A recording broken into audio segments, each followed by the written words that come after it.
Gente, vamos responder agora algumas questões, tá? Eu coloquei, eu acho que eu fiz duas listas de questões. Algumas dessas questões eu coloquei aqui, a gente vai responder algumas, essas questões vão ser enviadas para vocês. E tem outra lá com 79 questões sobre esse assunto, eu coloquei para vocês brincarem, tá? Se divertirem bastante. Elas vêm com gabarito, essas de 79 questões. E qualquer dúvida, vocês, por favor, entrem em contato, pessoal. A forma de realmente aprender o conteúdo é praticando. Sem prática, não adianta de nada. Você vir aqui assistir uma videoaula, assistir a aula do professor, ou ir para a China assistir aula. Se vocês não praticarem, não colocar em prática, não vai aprender. Não aprende, tá, gente? Então, brinquem bastante com essas questões. Então, vamos à primeira aqui, ó, do Enem 2009. A água apresenta propriedades físico-químicas que a colocam em posição de destaque como substância essencial à vida.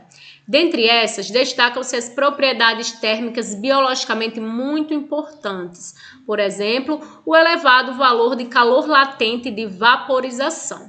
Esse calor latente refere-se à quantidade de calor que deve ser adicionada a um líquido em seu ponto de ebulição, por unidade de massa para convertê-lo em vapor na mesma temperatura, que no caso da água é igual a 540 calorias por grama. A propriedade físico-química mencionada no texto refere-se à água à capacidade de, letra A, servir como doador de elétron no processo de fotossíntese. B, funcionar como regulador térmico para os organismos vivos. C, agir como solvente universal nos tecidos animais e vegetais. D, transportar íons de ferro e magnésio nos tecidos vegetais. Letra E, funcionar como mantenedora do metabolismo nos organismos vivos. Vejam só. Tudo que vocês leram aqui sobre a água está correto. A questão é o seguinte. A questão está pedindo uma característica da água, uma propriedade da água que o texto vem falando, tá, gente? Então, tomem cuidado para não confundir, porque essa questão ela é interpretativa, tá? Então, o texto vem falando muito sobre calor. Se vocês entenderem o que é que significa essa capacidade da água de calor latente e de vaporização. Vejam só, a água ela tem o calor elevado, o valor de calor latente dela é elevado, ou seja, ela precisa de muito calor para que ela entre em ebulição, para que ela ferva, para que vire vapor, tá? Ela precisa de muito calor. E isso é extremamente importante para nós seres vivos que possuímos 70% de água no nosso corpo. Por quê? Porque ela precisa aquecer, precisa de muito calor para ela poder esquentar, tá, gente? E isso favorece o quê? Numa função extremamente importante para a nossa vida, que é regulação da nossa temperatura. A água atua regulando a nossa temperatura exatamente por esse motivo. Como ela tem esse valor elevado, ela precisa de muito calor, então quando a gente esquentou um pouquinho, ela tá fria ainda, então ela baixa a nossa temperatura. Então, quando a gente sua, ela tá fazendo isso, ela tá baixando a nossa temperatura. E dá para fazer até por eliminação essa questão. Você chega a letra A, doador de elétron. O texto não tá falando nada disso. Letra C, agir como solvente. Também não tá falando nada de ser solvente. Letra C, transportar íons.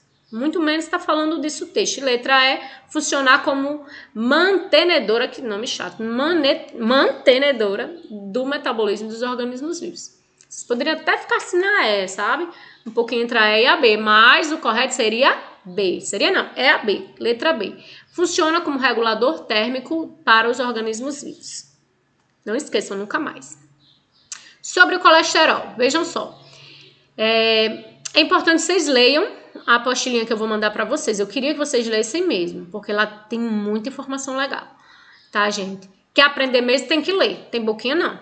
Porque numa aulinha aqui, numa videoaula aqui, ou uma aula até presencial, não dá para falar todas as informações. Então, eu coloquei essa questão aqui porque ela traz um informativo extra para vocês, que não deu tempo a gente falar na nossa aula sobre o colesterol. Aí eu coloquei essa questão e a gente vai discutir agora, então preste atenção. Olha como o colesterol é importante, não serve só para matar a gente não, tá? Olha como ele é importante. O colesterol tem sido considerado um vilão nos últimos tempos, uma vez que as doenças cardiovasculares estão associadas a altos níveis desse composto no sangue. No entanto, o colesterol desempenha importantes funções no organismo. Analise os itens abaixo. O item 1. O colesterol é importante para a integridade da membrana celular. Eu falei para vocês que a membrana da gente ela é formada de fosfolipídio, né? Mas como a gente ainda não estudou membrana, eu não falei para vocês que além de fosfolipídio, ela tem proteína e colesterol. São os 3 componentes básicos da membrana. Ela é uma estrutura lipoproteica. Ela tem lipídios, que os 2 tipos é o colesterol e o fosfolipídio, e ela tem proteína, tá? Então essa é a estrutura da nossa membrana. O colesterol na membrana, ela atua como se fosse o cimento nos tijolinhos. O tijolinho é como se fosse o fosfolipídio, o colesterol, ele ajuda os tijolinhos a ficar no canto, tá? Então, existe colesterol, sim, na nossa membrana plasmática. Sem colesterol, não existiria, seria impossível essa estrutura, tá? Que a gente conhece de membrana plasmática. Então, 1 está correto. 2. O colesterol participa da síntese dos hormônios esteroides. Sim, o colesterol é um esteroide. Os hormônios esteroides também são esteroides, que é um tipo de lipídio, e o colesterol participa sim, é extremamente importante para a produção desses hormônios. Sem ele, a gente não teria nossos hormônios sexuais, que são extremamente importantes para a nossa reprodução, para o desenvolvimento das nossas características sexuais, tá? Então, 2 também está correto. E 3, o colesterol participa da síntese dos sais biliares. O que são sais biliares, professor? A bile é uma substância, tá? Que está lá no nosso, é produzida lá no nosso fígado e ela tem a função de quebrar a molécula de gordura e o colesterol participa disso também. Então, faz parte lá da produção, lá dos sais biliares. Então, 1, 2 e 3 sobre colesterol está correto, tá? Espero que vocês tenham entendido. Então, letra A. Próxima questão, a 4. Osteoporose. Já ouviram falar nessa doença? Doença de velho, né? Tem gente que diz logo assim. A osteoporose é uma doença, gente, que acontece a descalcificação dos nossos ossos. Nossos ossos perdem cálcio, fica poroso, fica fraco, quebra. Nós mulheres, nós temos um índice maior das pessoas doentes de osteoporose, o maior índice é nas mulheres, porque quando a gente entra na menopausa, a gente para de produzir nossos hormônios sexuais, a gente para de ovular. Então, isso desregula tudo no nosso corpo. Ai, Jesus, isso é muito complicado isso. E, inclusive, a absorção de cálcio pelos nossos ossos. Então, é por isso que vocês veem, talvez, muita propaganda sobre reposição de cálcio tanto, não sei o quê. Não vou fazer propaganda que eu não tô ganhando para isso. Mas isso essa reposição de cálcio exatamente é necessária nessa idade. Assim que a mulher entra na menopausa, porque senão uma quedinha quebrou um osso, tá? Então veja que questão legal essa. A osteoporose é uma doença que acomete principalmente as mulheres após os 50 anos de idade. Caracteriza-se pela perda de tecido ósseo, o que pode levar a fraturas. Nesse contexto, considere as afirmações abaixo. Veja só. 1. A ingestão de alimento como leite e derivados associado à atividade física é importante na prevenção da doença? Vejam só, o cálcio, né? Já falei do cálcio. Bem que a questão não está falando do cálcio, mas eu já entreguei para vocês. O cálcio, ele que faz parte do tecido ósseo, é um mineral que faz parte do tecido ósseo. E a fonte de cálcio, que eu mostrei lá para vocês nos minerais, é exatamente leite e derivado. Então, para prevenir a doença, logicamente, consumir alimentos ricos em cálcio, tá, gente? E a atividade física, gente, é prevenção para todo tipo de doença que existe no mundo. A atividade física é bom, tá? Por quê? Porque ela mantém a nossa saúde. 2, 1 tá correto. Já elimina... Ainda nenhuma. Não elimina nenhuma. Vamos para 2. A exposição moderada ao sol aumenta a síntese de vitamina D, responsável pela fixação do cálcio no tecido osso. A gente ainda não falou de vitamina, mas está correta. O item 2. Nós precisamos sim de um pouquinho de exposição no sol, todo dia, principalmente agora que estamos em confinamento. Todo dia abre uma janela, bota a cabeça lá no sol, fica um pedacinho. Só a cabeça não. Sente na janela, vá pro muro, qualquer coisa. 20 minutos só é suficiente. Por quê? Porque se a gente não pegar sol, A vitamina D é uma das poucas vitaminas que o nosso corpo produz. O resto a gente tem que se alimentar. Se a gente não pegar esse sol, essa vitamina não é produzida. E essa vitamina ela está associada à nossa boa saúde e também à fixação do cálcio no osso. Olha que interessante. Então, por isso que os remedinhos vêm calcitran D, não sei o quê. É cálcio e vitamina D. Porque um associado ao outro. As vitaminas e os minerais, eles andam assim, ó, de mãozinhas dadas. Porque um precisa do outro para o bom funcionamento. Se tiver só cálcio, não tiver vitamina D, não adianta de nada. Que interessante, né? Então, tomem sol, viu, gente? E também saiu um estudo recente que a vitamina D, ela tá fortalecendo, um estudo que ela fortalece o nosso sistema respiratório. Então, em época de pandemia viral, exatamente que atinge o nosso sistema respiratório, nada melhor do que fortalecê-lo. Então, vão pro sol. E bebam leite, também que é bom. 2, tá correto. 1 correto, 2 correto. 3, essa doença pode ocorrer em casos em que a ingestão de cálcio é deficiente e que provoca a retirada desse elemento da matriz do tecido osso. O 3 tá correto também. E se todas estiverem corretas, letra A, tá, gente? O 3 também tá correto. Essa doença, ela acontece, ela pode ocorrer, a questão tá dizendo, ela pode ocorrer em casos em que a ingestão de cálcio é deficiente, com certeza. Se você não toma leite, não come cálcio de outras fontes, você pode sim desenvolver essa doença quando chegar em determinada idade, né?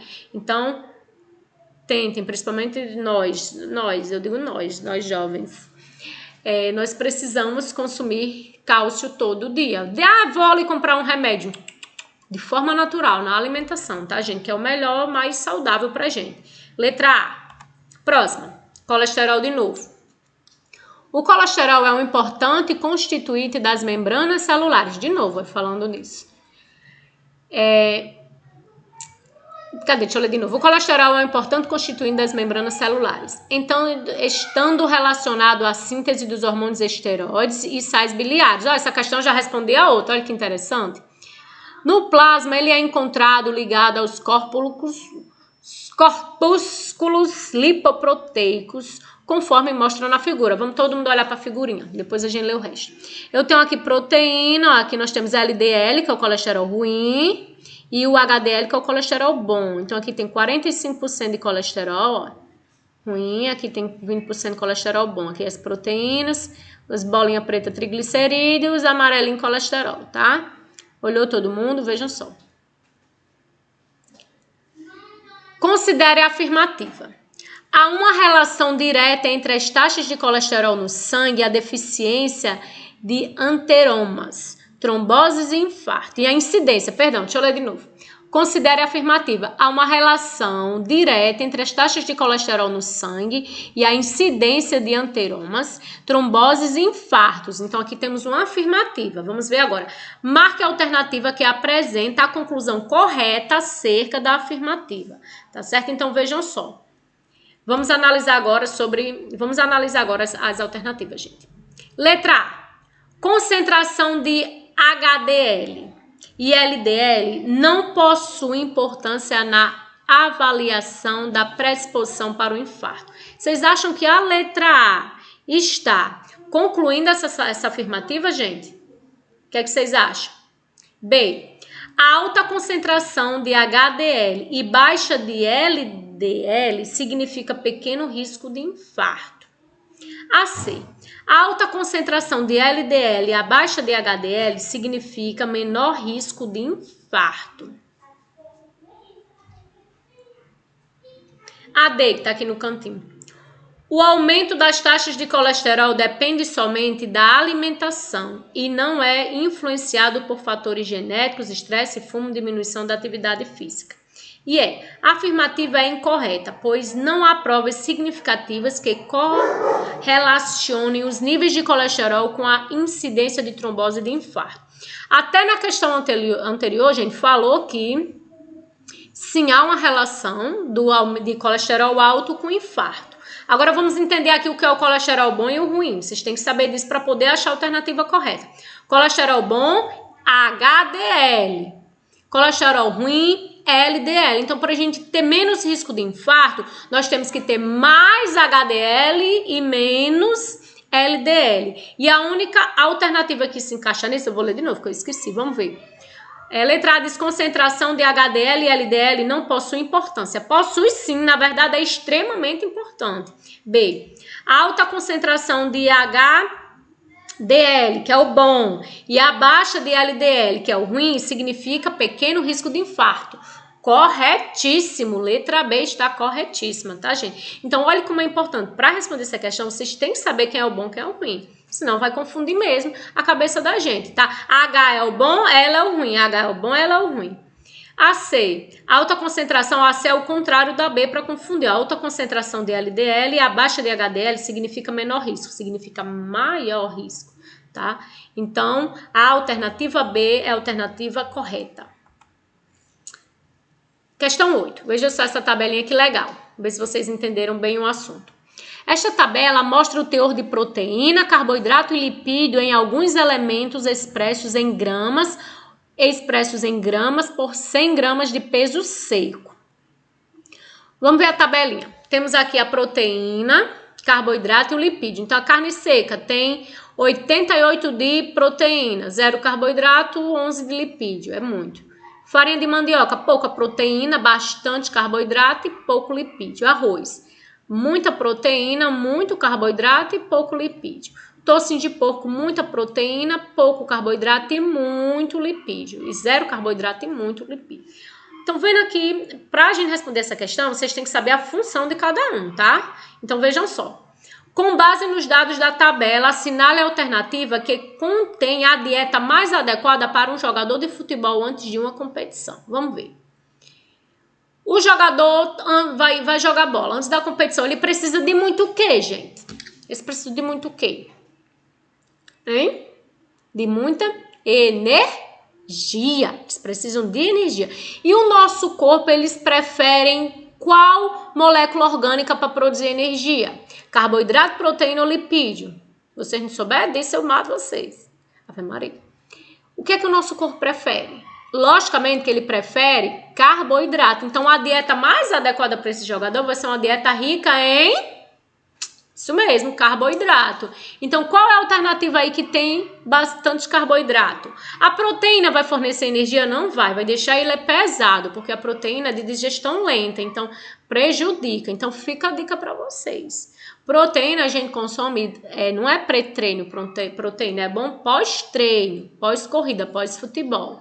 Porque a digestão dela é lenta, precisa de muita energia para digerir ela também. Então, aí a energia vai ser concentrada aqui na nossa barriga. A gente fica empachada, rotando muito, então não é legal. É bom depois, tá? O lipídio, a gordura, não fornece energia, mas só vai fornecer energia se não tiver um pingo de carboidrato. Então, também não é interessante a gente consumir o lipídio antes de... Até depois é até legal, Antes de dormir, um lipídio bom é bom também. Para quem quer ter massa muscular, por exemplo. Mas aí, antes, que fornece energia rápido, é o carboidrato. Então, letra que tem carboidrato aí. Vamos ver se vocês sabem o que é carboidrato agora, né? Letra A, arroz com farinha de mandioca. Tá? E a tabela tá dizendo, é o que mais tem carboidrato. A farinha tem 80 e o arroz 76. Então, letra só pode ser a letra A. Arroz com toicinho, a gordura não é interessante. Carne seca, C. Carne seca e farinha, a carne seca não é interessante. A D, carne seca e toicinho, nenhum dos dois é interessante, tá? Então, a dieta mais adequada seria a letra A. Arroz e farinha. Então, pessoal... Eu espero que vocês tenham entendido esse conteúdo, um conteúdo muito bom, um assunto muito bom mesmo, tá? Qualquer dúvida me procurem, tá certo? E eu vou colocar as questões, tá? Eu quero quanto antes vocês responderem essas questões pra gente. E eu quero fazer um quiz também no meu Instagram, vou ver se eu faço amanhã, não sei quando é que vocês vão assistir essa aula. Vou fazer um quiz sobre esse assunto aí pra ver quem tá expert, tá? Quem aprendeu bastante. Beijo, tchau, até a próxima.